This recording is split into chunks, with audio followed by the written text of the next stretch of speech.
My husband forwarded me an email that had a recipe called Potatoes Anna, and so I'm going to make that tonight per his request. It's the first time I've made it, so this is going to be an adventure for all of us together.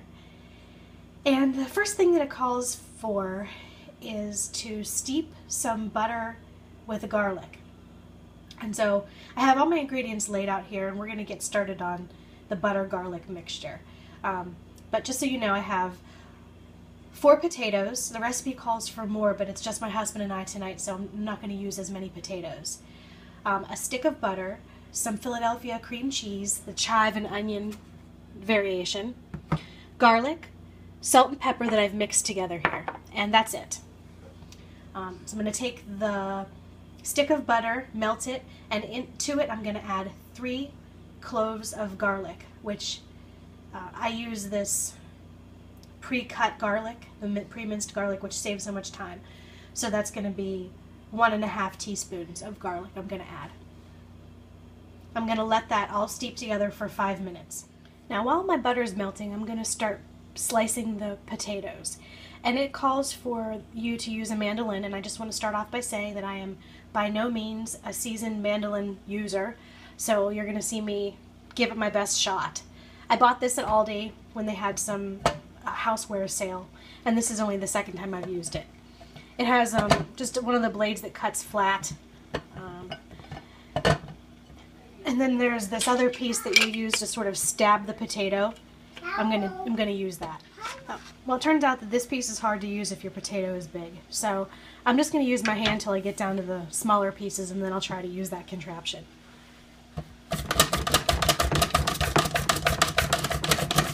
think maybe it's time now.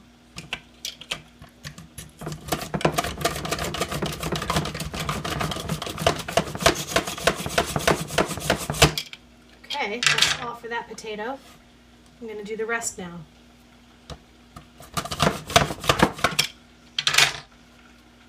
You see I'm getting some really, really nice thin slices of potato over here.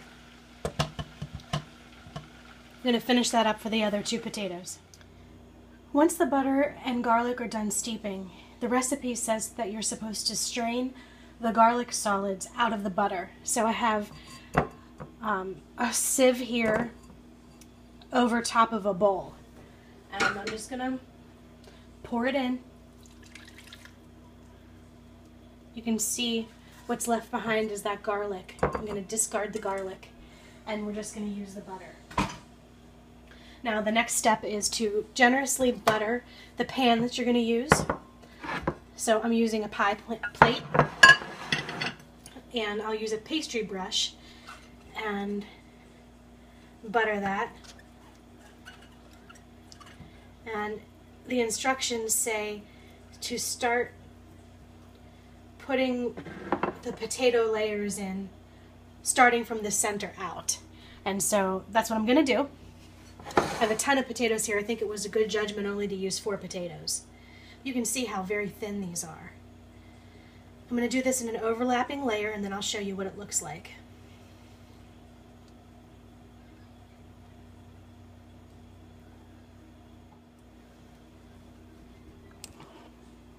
You can see that. Now I'm going to brush that layer with garlic, the garlic butter, and I'm going to add a couple more layers. Then I'm going to dot some of my cream cheese, maybe about 5 layers in, but I'll show you that. So I'm 4 layers in now, and I'm going to add the cream cheese. I'm going to add total about 1/4 of a container of this cream cheese, and so to this layer I'm only going to use about 1/8 of the container. And I'm simply going to get some on my spoon and just add little dollops in here, all across it.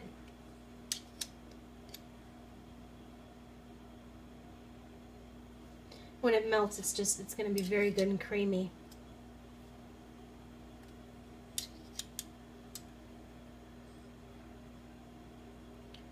And I'm just going to continue with more layers until I get about 4 more layers in, then I'll do the same thing, and then I'll be done. I'll add more and then be done. Well, this is what it looks like after I added all the layers to it, and right before I'm going to put it in the oven.